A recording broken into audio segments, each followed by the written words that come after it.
Versículo 7. E depois de certo tempo, a mulher do seu senhor começou a cobiçá-lo. E o convidou: venha, deite-se comigo. Mas ele se recusou e lhe disse: meu senhor não se preocupa com coisa alguma de sua casa, e tudo que tem deixou aos meus cuidados. Ninguém dessa casa está acima de mim. Ele nada me negou, a não ser a senhora, porque é a mulher dele. Como poderia eu, então, cometer algo tão perverso e pecar contra Deus? Assim, embora ela insistisse com José, dia após dia, ele se recusava a deitar-se com ela e evitava ficar perto dela. Amém? Vamos orar mais uma vez? Pai, obrigado pela tua palavra, Senhor. Louvado seja o teu nome por tudo que o Senhor já está fazendo. Nos ajuda a perceber todas as lições que estão nesse texto e que possamos sair daqui para praticá-las em nossas vidas. Essa é a nossa oração, em nome de Jesus. Amém. Podem sentar? Meus irmãos, estamos diante de um dos episódios mais famosos da Bíblia, não é isso? Que é, se você frequenta a igreja, principalmente se você frequentou o ministério infantil, tem algumas histórias que não tem nem como livrar a criança delas, né? Tipo, a gente falar de Jonas, é impossível, uma criança que frequentou o ministério infantil por 3 meses e não ouvia a história de Jonas. Brincando, também não está tão assim. Mas enfim, né? Existem alguns personagens que são muito famosos, né? Jonas, Sansão, Davi, Golias, né? E José é um desses. E esse episódio de José, especificamente, é muito famoso. Mas eu não sei se você já parou para estudar esse episódio de José com todos os detalhes e observar cada detalhe que está sendo trabalhado pelo autor. Afinal de contas, esse episódio faz parte de um livro, que é o livro de Gênesis. E o livro de Gênesis é uma obra completa, que tem uma mensagem intencional. E esse episódio faz parte dessa grande mensagem e contribui para a gente entender a mensagem de Deus para a nossa vida. A gente não vai ter uma aula de Gênesis aqui, tá certo? Mas é muito importante a gente perceber o trilho do que está acontecendo. Esse episódio revela muito da mensagem de todo o livro. Eu diria, como eu disse ontem, que é como se fosse uma amostra de sangue também do que Deus está trabalhando no livro de Gênesis. E aí eu disse a vocês que tem 3 elementos que a gente vai precisar entender para interpretar qualquer evento da nossa vida neste episódio. E tem a ver com o papel, tá certo? Então eu disse que a gente ia começar vendo que existe o papel de Deus em tudo que acontece em nossa vida. E é exatamente esse primeiro papel que está sendo evidenciado pelo autor. E ele vai contar a história de uma forma que você não tenha dúvida disso. Tá certo? E eu queria que você observasse agora o texto para ver que de fato é isso que está acontecendo. Se você olhar o primeiro versículo, ele vai dizer assim, ó, José havia sido levado para o Egito, onde o egípcio Potifar, oficial de Faraó e capitão da guarda, comprou dos ismaelitas que o tinham levado para lá. Gente, praticamente, do versículo 1 ao versículo 6, o autor vai trabalhar tudo o que está acontecendo, mas para deixar muito claro que, apesar de todas as desgraças, Deus nunca saiu do controle. E isso é o primeiro elemento que eu queria que você guardasse na sua mente e levasse para o resto da sua vida. Independente do momento que você está vivendo hoje, nunca se esqueça disso. Pode ser um momento incrível, como pode ser um momento horrível. Nunca se esqueça desse primeiro elemento aqui. O papel de Deus na nossa existência. Deus não muda e Ele sempre, sempre estará no controle de todas as coisas. Aí você pode me dizer assim, pastor, o que é que esse texto, no segundo versículo até eu posso aceitar, né? Que ele vai dizer assim, o Senhor estava com José. Beleza, Deus está no controle. Mas no primeiro versículo, sim. No primeiro versículo, todos os dados que estão sendo dados aí, é para deixar claro para você e para você nunca se esquecer de que Deus nunca te abandona, independente das circunstâncias. Como assim, pastor? Olha o detalhe aqui. A gente não pode esquecer que isso aqui é um desdobramento de uma catástrofe familiar, concorda? Jacó, pai de vários filhos, né? Pai dos patriarcas, digamos assim. Ele tinha uma certa predileção por José, né? E essa predileção, esse favoritismo por José, causou inveja nos seus irmãos. E aí, gente, vocês precisam entender o seguinte, que é o segundo elemento, mas vamos com calma. Todo o relato de Gênesis vai deixar claro que após o capítulo 3, O capítulo 3 é um evento que a gente nunca deveria esquecer. O capítulo 3 explica uma boa parte da lógica da nossa existência. O ser humano, a humanidade agora funciona infectada por um vírus. Que vírus é esse?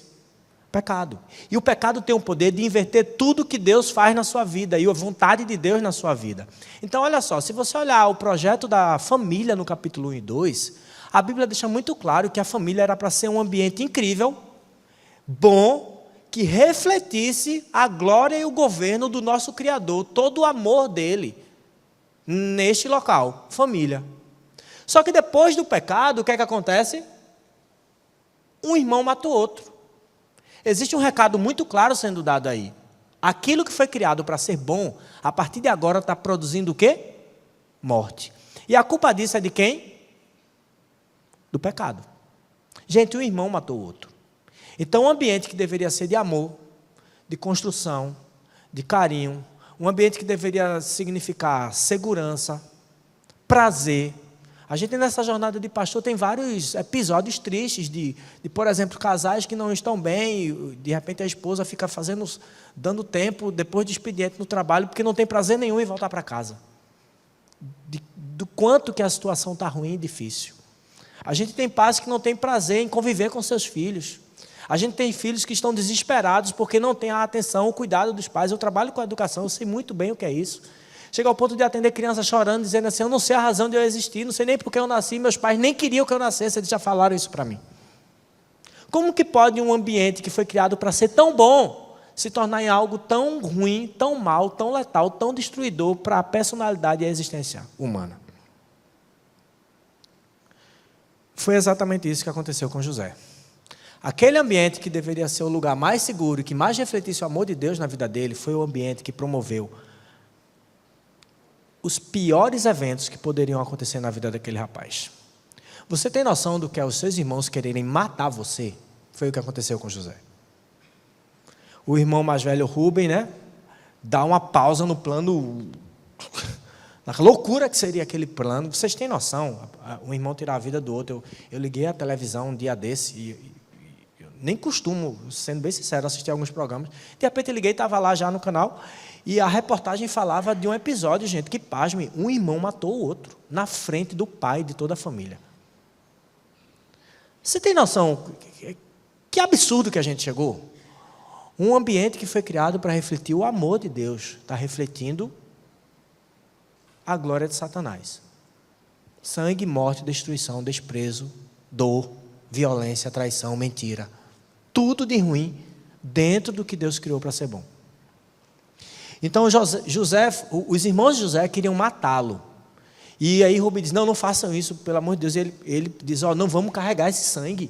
A culpa disso é sangue do nosso sangue, não vamos, joga ele ali, a gente dá um jeito. E o planejamento de Rubem era despistar a fúria dos irmãos que estavam com inveja dele, para que depois devolvesse ele para o pai. Mas aí deu tudo errado. Rubem deu, como a gente diz, né? Rubem deu um vacilo.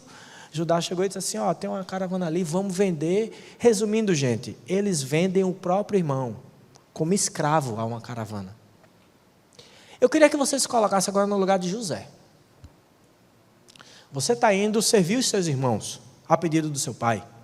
Seus irmãos pegam você, batem em você, jogam você no poço, e depois quando eles tiram você do poço, mesmo que você achasse que era só uma pegadinha ou uma lição para você se ligar, digamos assim, você descobre que você agora está sendo vendido como escravo. Você tem noção da condição de um escravo naquela época? José é vendido como escravo. A Bíblia o objetivo não é descrever com detalhes a jornada de José, mas você tem noção do que passou no coração de José durante esse tempo? Que ele estava nessa viagem percebendo que não teria mais volta. Ele foi vendido. Ele estava agora aprisionado. E ele estava indo para o Egito, e ele ia para um mercado para ser oferecido agora como uma mercadoria qualquer. E ele não sabia sequer qual seria o destino dele. Gente, você tem noção do peso psicológico disso? A cerca de 18 anos de idade. E de repente não ter volta.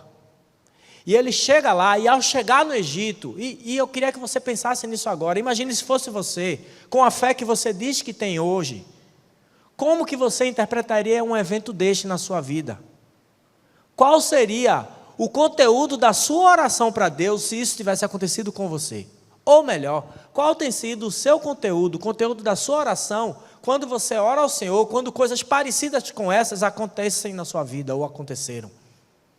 Qual a nossa interpretação a respeito de quem é Deus e do cuidado dele em nossas vidas? O que ele tem feito? Você tem noção, se José orou, qual foi talvez o conteúdo de José, dessa oração? No momento onde, do dia para a noite, literalmente, tudo acabou. Ele perdeu a sua família, ele perdeu o contato com seu pai, com sua mãe, todos os irmãos, e estava numa terra distante, provavelmente sem ter condições nem de se comunicar direito com as pessoas, e sendo vendido agora como um escravo. Mas o autor, gente, é isso que é maravilhoso na Bíblia. A Bíblia, ela não tem marketing. A Bíblia relata o que realmente está acontecendo.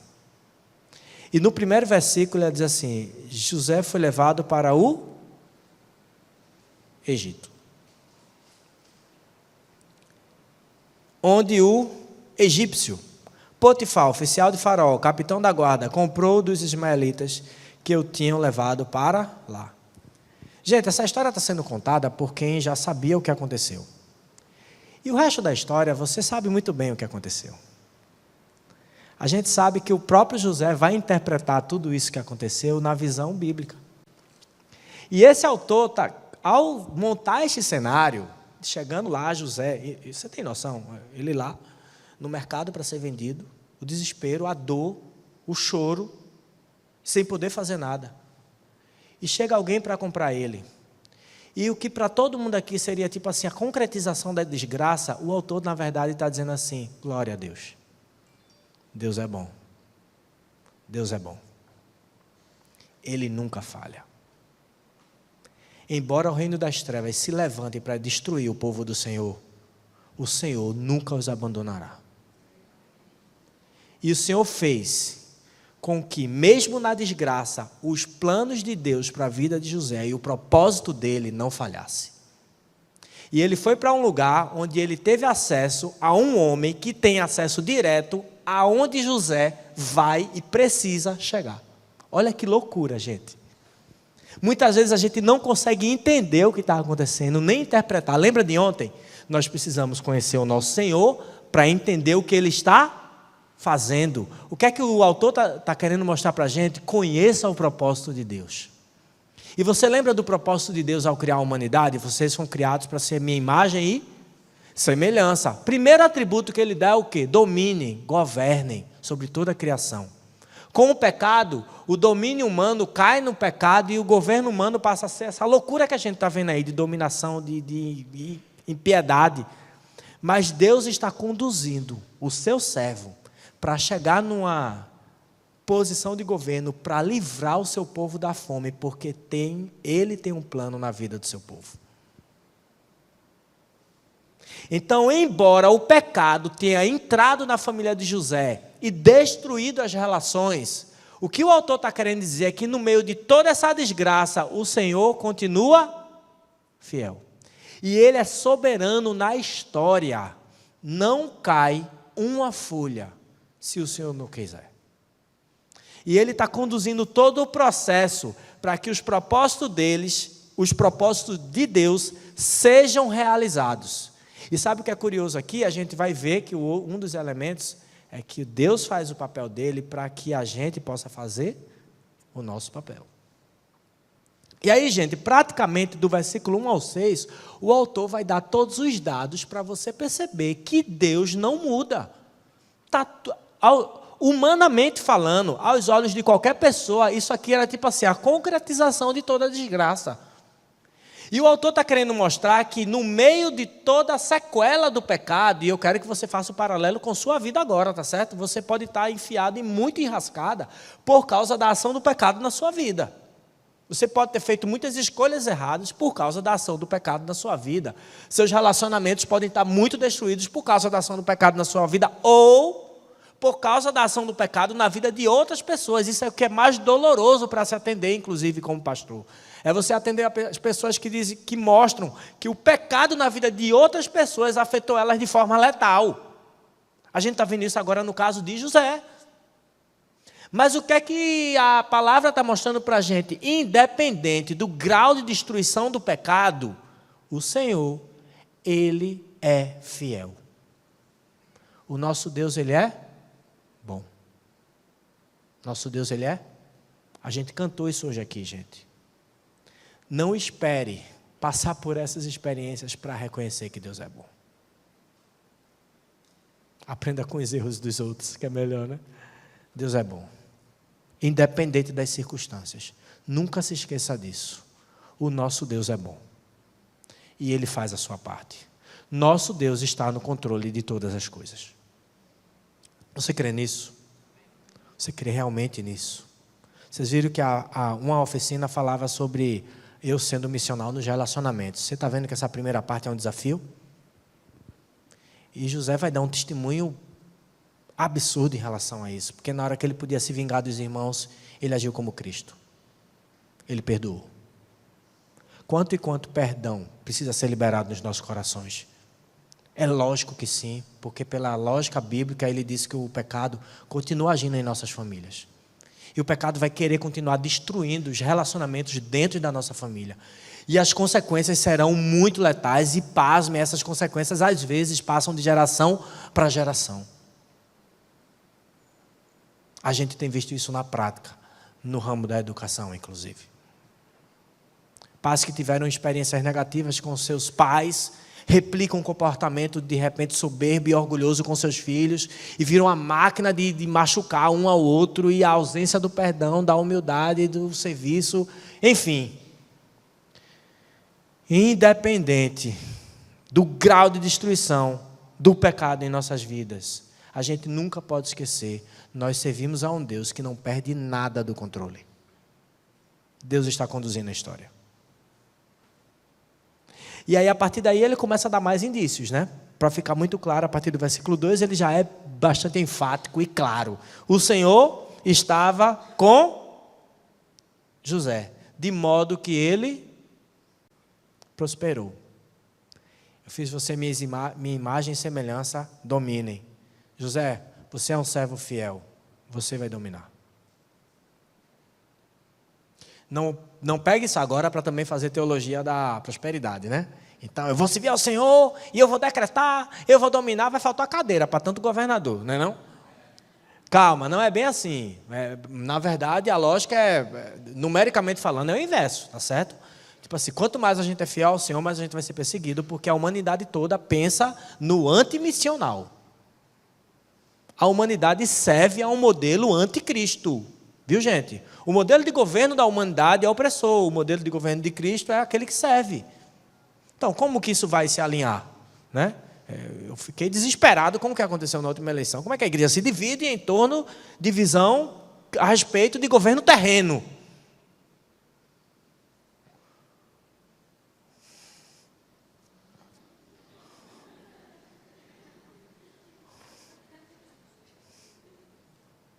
A gente precisa reconhecer que a gente errou muito. A gente precisa reconhecer que a gente deve perdão ao nosso Senhor. A gente deve perdão aos nossos irmãos, não é? O Evangelho realmente é algo muito difícil. E a gente muitas vezes está sendo incompetente em vivê-lo na prática. Pega a lista dos 12 discípulos e você vai ver isso.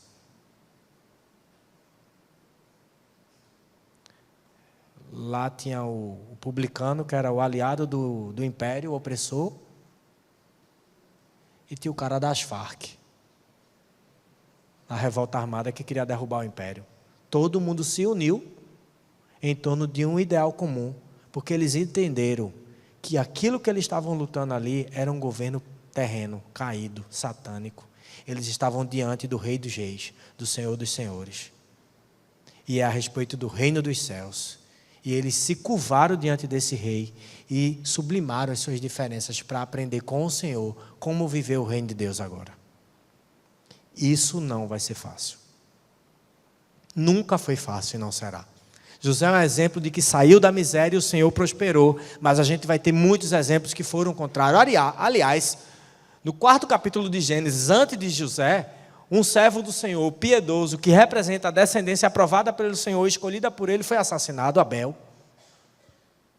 Então perceba que a coisa não é tão simples assim como a gente imagina.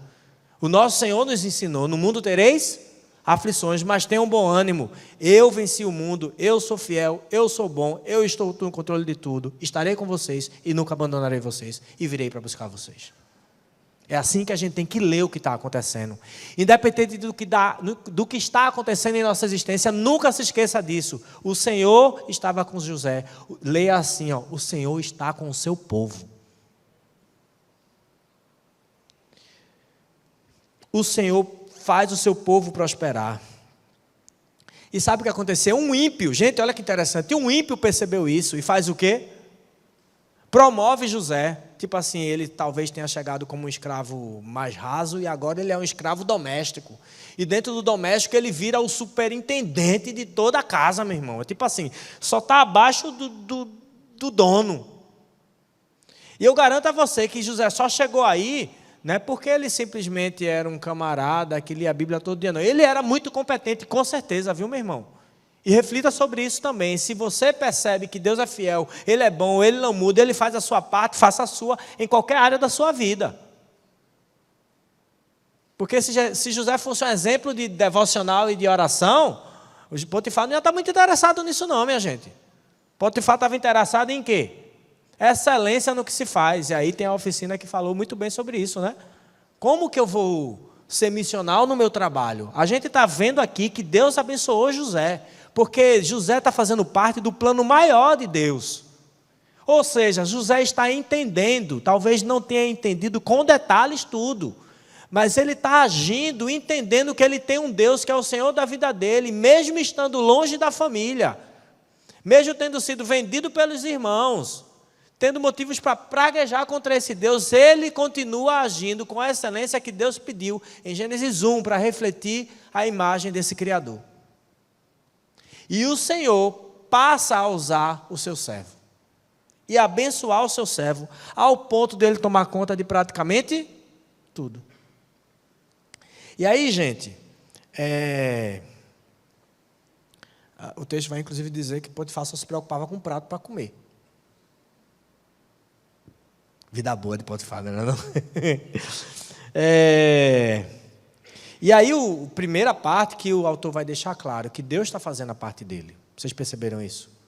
Deus é fiel, Ele é soberano, Ele não falha. Ele é bom. Apesar de todo o pecado e de todo o estrago que o pecado está querendo fazer nas nossas vidas, Deus é soberano, não perdeu o controle, Ele é bom. Amém? Creia nisso. O primeiro elemento é esse. Segundo elemento, a gente vai ver que você não pode esquecer esse elemento. A segunda metade do versículo 6 para frente, ela vai mudar o tom. E a segunda metade do versículo 6 vai dar uma informação que parece até fora de ordem, né? Porque ele está falando de José, da capacidade dele, de projeção, sucesso, dando tudo certo. De repente, do nada, José era um galã. Tipo assim, eu imagino você anotando todos os dados, e José era um galã, bonitão. Qual é a relevância disso para o que a gente está vendo aqui agora? Você está entendendo? Gente, bota uma coisa na sua cabeça. Quando a gente fala de interpretação bíblica, entenda um valor. Nada na Bíblia está aleatório. O autor colocou com intenção. Intenção transformacional. Ele quer que você entenda a mensagem. Tá certo? O que está para acontecer é um momento muito delicado na vida de José, que poderia, inclusive, manchar o quê? O caráter desse servo. A depender de como se ouvisse essa história, a função do diabo é ser acusador, né, não é? Então o autor está preocupado aqui em deixar muito claro o quê? Que da ala de José não saiu nada para provocar a ação de quem tem um papel muito específico na vida da gente. Quem é? O pecado, o diabo, o reino das trevas. Nunca se esqueça, em nenhum momento da sua existência, da mesma forma que Deus é fiel, não muda, está no controle de tudo, é bom, nos abençoa e conduz nossa existência, apesar de toda a desgraça do pecado, nunca se esqueça disso. O reino das trevas continua fazendo o seu papel também. Então, não é o fato de você ter se convertido que tudo vai dar certo não, viu? Tem gente que inclusive fala isso, rapaz, parece que depois que eu resolvi seguir a Jesus, as coisas pioraram. É exatamente isso, você agora entendeu que você está indo de encontro a um reino caído. Então o autor vai dizer assim, ó, José era muito bonito, e isso foi o suficiente para o pecado querer fazer o que vai fazer, até que o Senhor resolva isso por completo. A função do pecado é destruir o relacionamento do povo de Deus com o seu Deus, de toda a humanidade. O pecado veio para trazer morte, destruição, sangue. Nunca se esqueça disso, sabe por quê? Porque o pecado às vezes parece tão sedutor, não é isso? Parece uma opção tão boa, não é não? O pecado parece sempre uma saída tão boa. Olha o índice de jovens envolvidos com vícios, com drogas, com bebidas, porque estão com problema e vão procurar saída, diversão em substâncias para trazer prazer, aliviar a dor, e acabam se enfiando numa vida de desgraça, dependência química. Quantos casamentos destruídos por, de repente, ações do pecado entre o casal, e aí o que aparece do lado de fora é sempre uma saída boa, agradável, carinhosa, sedutora. Isso vai progredindo até que vire finalmente o quê? Pecado. E o pecado gera o quê? Morte. Nunca se esqueça disso. O papel do reino das trevas é destruir o projeto de Deus em sua vida. Não se permita ser enganado, meu irmão. Minha irmã, o reino das trevas quer lhe seduzir para acabar com seus relacionamentos, acabar com sua dignidade moral, financeira, sexual. O reino das trevas está aí para devastar o projeto de Deus na sua vida. E a gente precisa tirar o chapéu para José, porque o cara não tratou, meu irmão. É sério. Muita gente não passou nem por um fiasco disso aqui.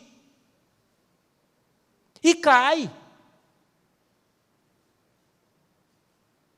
No ramo sexual, então, meu Deus, Senhor Jesus, está uma desgraça. Eu trabalho com educação. Gente, pornografia tem sido um câncer, uma pandemia. Gregos e troianos, homens e mulheres, meninos e meninas, crianças e adultos, uma praga devastando o projeto de Deus para a sexualidade humana. José disse não.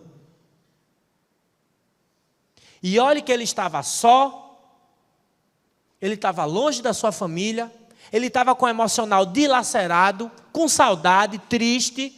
Você tem noção da fragilidade de um homem nessa condição, com 18 anos de idade, e a mulher do patrão vir cheirosa para o lado dele, querendo deitar com ele?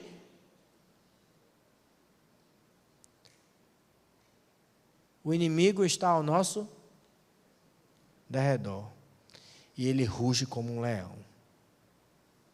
Essa ilustração quer deixar muito claro para você, se você vacilar, ele vai lhe dilacerar. Nunca se esqueça disso. Da mesma forma que o nosso Criador tem o seu papel, o reino das trevas tem o dele, e também não falha. Ele é mentiroso desde o início. Ele é acusador desde o início. Logo, ele vai querer te enquadrar em uma situação para botar o dedo na tua cara. Foi isso que ele tentou com José aqui. Então não se esqueça, da mesma forma que tem o papel de Deus, tem o papel das trevas. E o reino das trevas vem feroz. Ele já tinha usado os irmãos. Ele agora está usando o quê? A mulher de Potifar. É interessante que o convite dela no original são 2 palavras. Deita comigo. É muito rápido. É tão rápido quanto morder o fruto que era proibido. Você já passou por isso? Sabe aquele pecado que você luta, resiste, e de repente você vai e cede. É rápido, não é? A sensação depois disso. A tristeza no coração, a decepção consigo mesmo. José estava diante dessa arena. Essa luta, gente, ela é milenar. Ela ocorre em todos os corações. O que Deus está promovendo em nossas vidas versus o que as trevas estão querendo implantar. As trevas continuarão fazendo o papel dela. Você nunca pode se esquecer disso. Cuidado com o pecado. Gente, cuidado com o pecado. Como vocês podem ver, tem muita coisa envolvida. O seu pecado não destrói só a sua vida. O fato é que, da mesma forma que essa mulher vem e faz esse convite, existe um contraste aí, né? Duas palavras falando apenas de sedução e de adultério, luxúria. E José responde com um discurso. Vocês perceberam isso? Ela começou a cobiçá-lo e disse: venha e deite-se comigo. E aí a gente vê, gente, o terceiro e último elemento. Da mesma forma que Deus é fiel, é soberano, está no controle de tudo, faz a sua parte, e é bom, e vai fazer a sua vontade, a gente não pode se esquecer que o pecado continua lá fazendo o papel dele, querendo atrapalhar. Ok? Todo mundo entendeu isso? Isso é a arena da nossa vida, da nossa existência. Não muda. E o terceiro elemento agora é o que vai variar.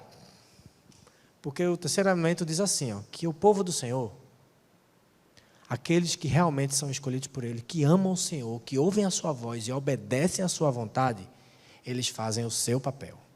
E qual é o papel do povo de Deus? Jesus deixou claro para a gente.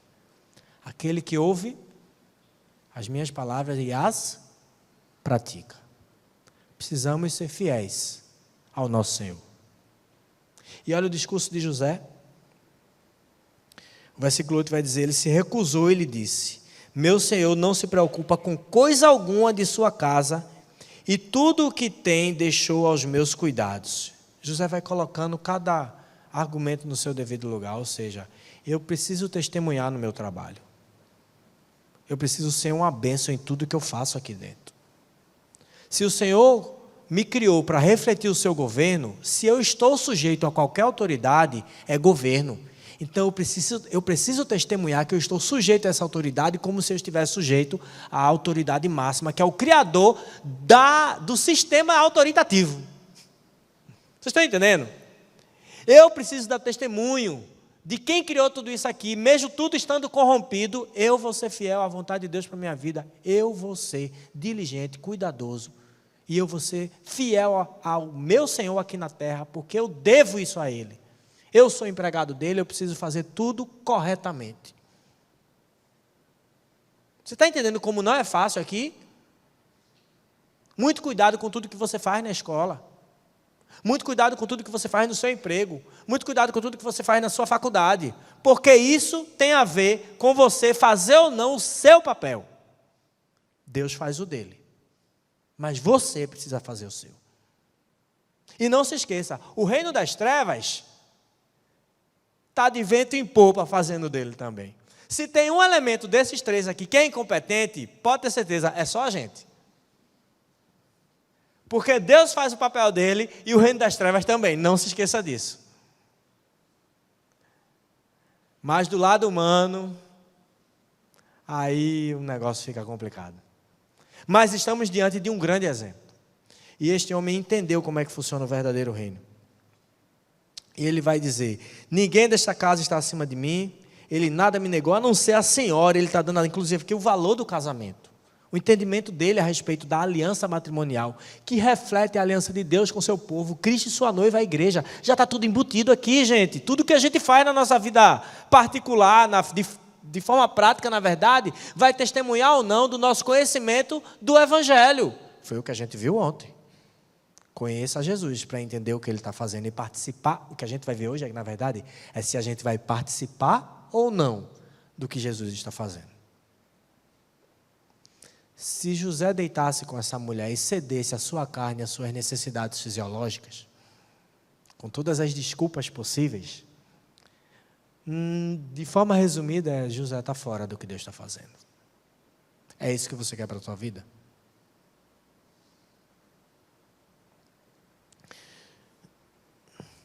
E ele encerra, o discurso hebreu é muito bonito isso, né?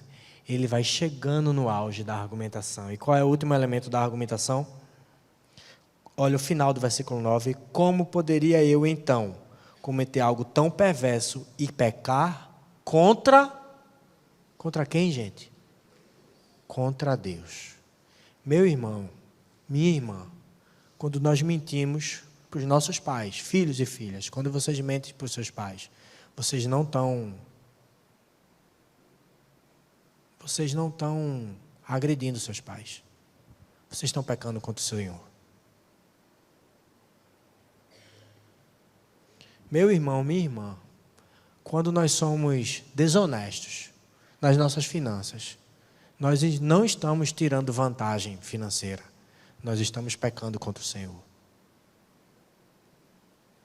Quando nós pecamos nos relacionamentos conjugais, deixando de fazer o que é preciso ser feito, deixando de pagar o preço que é preciso ser pago, deixando de fazer nossos papéis como filhos, filhas, esposos, esposas, pais, mães, tio, tia, seja lá qual for o papel, nós precisamos de uma vez por todas entender, estamos pecando contra o nosso Senhor. Não é a respeito de você, entenda de uma vez por todas, deixe de querer ser o centro do universo. Isso é argumento satânico, vocês serão como Deus. Não se trata de nós. Tudo que você é, que você construiu, que você faz até hoje, você só chegou aí porque o Senhor permitiu. E não ouse duvidar. Uma grande tragédia pode acontecer. Não é a respeito de nós. É a respeito do nosso Deus. José reconheceu isso. E ele fez de que forma? Eu vou pecar contra o meu Deus. José poderia ter sido infiel. José poderia ter dito, mas eu estava longe dos meus pais, mas eu fui traído pelos meus irmãos. Mas Deus parece que tinha me abandonado. Na verdade, eu virei agnóstico. Está na moda, né? É um jeito chique, né? Vocês perceberam que só tem duas alas para ficar? Ou você está no que Deus está fazendo, ou você está fora. Gente, é simples assim. No reino espiritual não tem vácuo. Ou é luz, ou é trevas. Ou você está no que Deus está fazendo, ou você não está. De que lado você está? E aí o texto encerra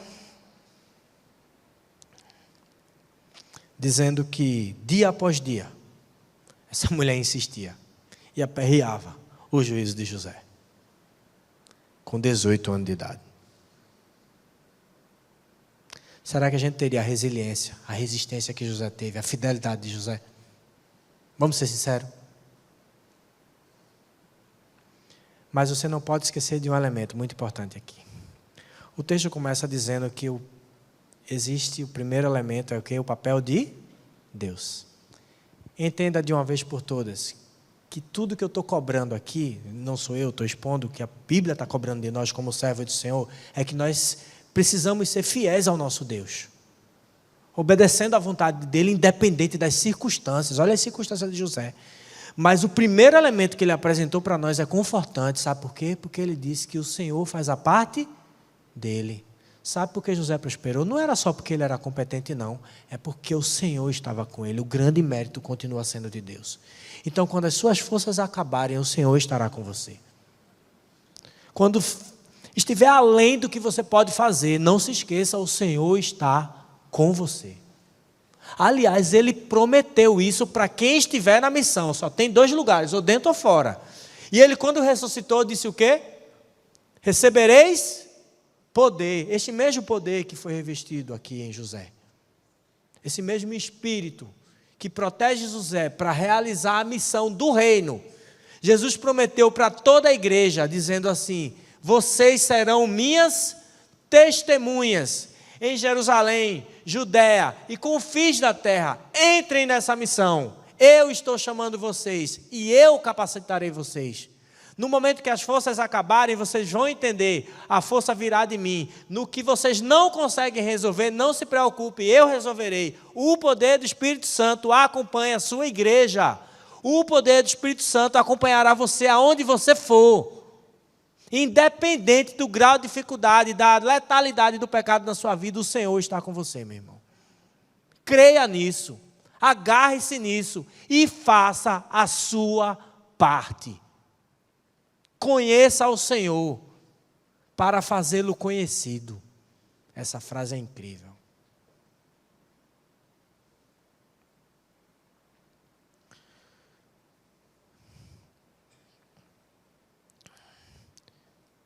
O que nós aprendemos hoje aqui é que realmente precisamos fazer a missão. Nós precisamos demonstrar com a nossa vida que nós estamos dentro da missão. E de forma prática, isso só vai acontecer se você for fiel. Você percebeu que o texto todo fala de fidelidade? Deus é fiel, o reino das trevas é fiel, fazendo o papel dele, e só tem um que precisa demonstrar na prática o que tem que ser. Você tem que ser fiel ao Senhor. Você está disposto a isso? Você está disposto realmente a dizer não ao pecado? Você está disposto a conhecer ao Senhor e fazer a sua vontade para entender o que Ele está fazendo na sua história, que tem a ver com a história muito maior do que a sua? Você está disposto a isso? Seja lá o que o Senhor te incomodou essa noite, você precisa agora colocar isso diante do Senhor. Você precisa colocar diante do Senhor o seu passado, as feridas, a sua família. Você precisa colocar diante do Senhor o seu emprego, a faculdade, seja lá quais dos lugares que você está representando o reino de Deus, e você pode estar muito bem ou falhando. Essa é a hora de você colocar diante do Senhor as suas dificuldades.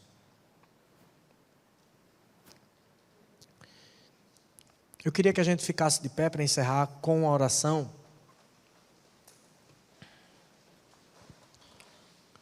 Não se esqueça disso. Seja fiel ao Senhor, independente das circunstâncias. E Ele será fiel, como sempre foi. Amém? Seja fiel ao Senhor, independente das circunstâncias. Assim como José foi, assim como José fez. E Ele usará você.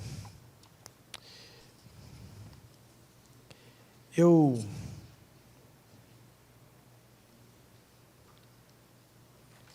queria pedir que a gente encerrasse antes da... Bem, depois da oração vocês cantam a música que está na programação, mas eu queria quebrar um pouquinho o protocolo. Desculpa, eu sei que o horário já está avançado, mas... essa música eu acho que ela fala muito, a gente cantou ela, eu acho que ela fala muito disso, né? O Senhor é o Rei, o Senhor precisa ser o Rei do nosso coração. Amém? E eu acho que cantar é uma forma incrível para a gente orar ao Senhor, não é? Então, coloca diante do Senhor agora a tua situação. Com certeza o Senhor falou algo às nossas vidas esta noite. Onde você está? Os desafios que o Senhor lançou na sua vida hoje. Eu queria que você colocasse isso diante do Senhor em oração. E enquanto a gente canta essa música, Rei do meu coração. Depois a gente ora e encerra com a música, a outra música. Então eu queria que a gente cantasse essa música como uma oração mesmo agora. E você usasse esse momento para... A música foi criada pelo Senhor, né? Então usa essa música como oração. Coloca diante do Senhor a tua experiência. O que o Senhor está falando na tua vida. O que Deus está te incomodando. E que você saia daqui com compromissos mesmo. A respeito do que você precisa fazer. Na sua casa, na sua escola, no seu trabalho. Que você precisa sinalizar que você está dentro dessa missão. Que você não está fora. Amém? Depois a gente faz uma oração e encerra com outra.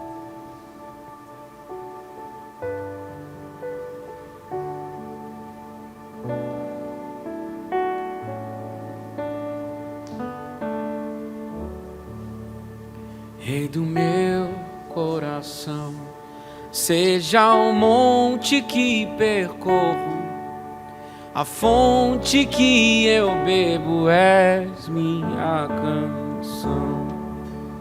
Rei do meu coração, seja o meu esconderijo, refúgio que preciso, és minha canção.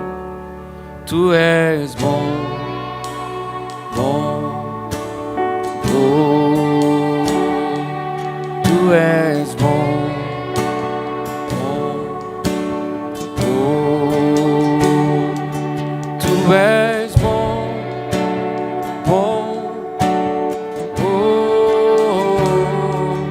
Tu és bom, bom, bom. Rei do meu coração, seja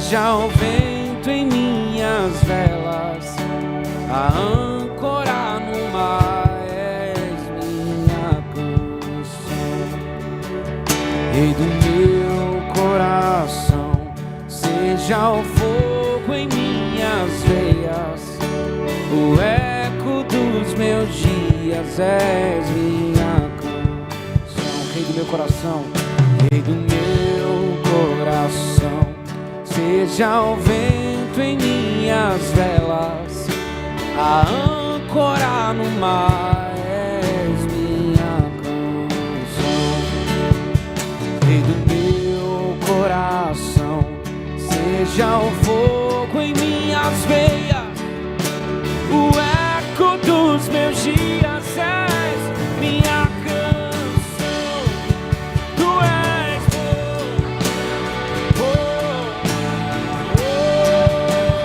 és bom, tu és bom em todo tempo.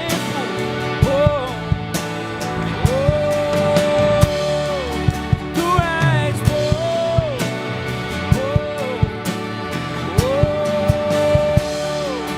tu és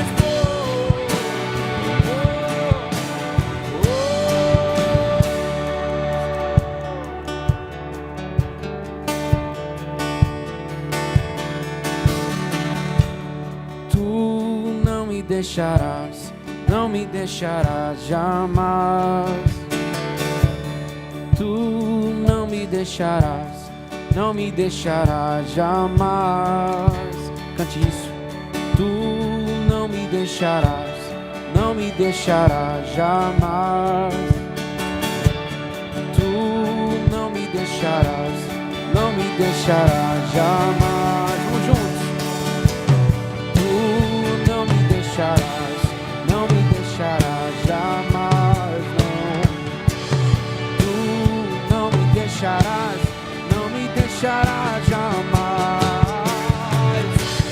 Tu não me deixarás, não me deixarás jamais. Tu és bom,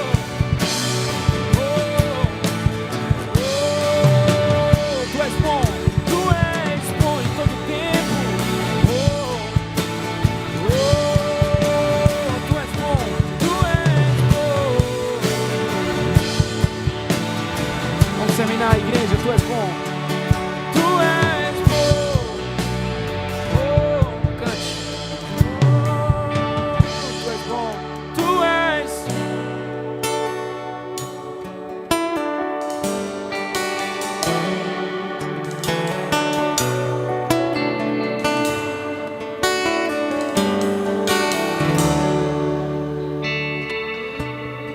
Coloque sua vida agora diante do Senhor.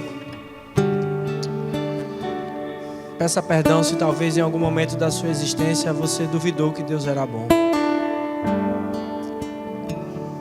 Repita na sua oração esse refrão, para que você creia nisso. Senhor, Tu não me deixarás. Tu não me deixarás jamais. Independente das circunstâncias, o nosso Senhor é fiel. Ele é soberano, Ele está no controle de tudo. E Ele é bom. Ele nunca nos deixará, nunca nos abandonará. Ó Senhor, nós Te louvamos, porque Tu és bom. Te louvamos porque o Senhor é soberano. Porque o Senhor criou todas as coisas. Nós Te louvamos porque o Senhor está no controle de todas as coisas. E os Teus propósitos são eternos. Então, Pai, nos ajuda a enxergar a nossa vida no modo eterno. Que a gente não possa se distrair com o que é passageiro. Pai, não permita que a gente busque tesouros dessa terra. Seu Deus, permita, Senhor Deus, nos ajude a buscar sempre a Tua vontade, a viver os Teus propósitos, a entender o que o Senhor está fazendo, mas também, Senhor Deus, nos ajuda a perceber o que o reino das trevas está tentando fazer em nossas vidas. Senhor Deus, nos protege, protege o Teu povo, Senhor Deus. Livra-nos do mal, Pai, porque Teu é o reino, Senhor Deus. Teu é o poder, Tu é a glória, Senhor Deus, para todo sempre. Senhor Deus, somos o Teu povo, nós Te louvamos, nós confiamos no Senhor. E estamos aqui, Senhor Deus, com todas as nossas dificuldades e limitações para dizer: que o Senhor é bom e que nós seremos fiéis ao Senhor, independente das circunstâncias. Nos ajuda a conhecer o Senhor e entrar de cabeça na tua missão, onde nós estamos hoje. Nos usa, Senhor Deus. Nos usa nas profissões, nos usa no estudo. Nos usa, Senhor Deus, em qualquer lugar que o Senhor nos enviar e nos colocar. Abençoa o teu povo, guia o teu povo. Tu és bom. A gente sabe, Senhor, o Senhor nunca, nunca, nunca nos abandonará. Louvado seja o teu nome. Nós te oramos, te louvamos e te agradecemos, Senhor. Em teu nome, ó Senhor Jesus. Amém.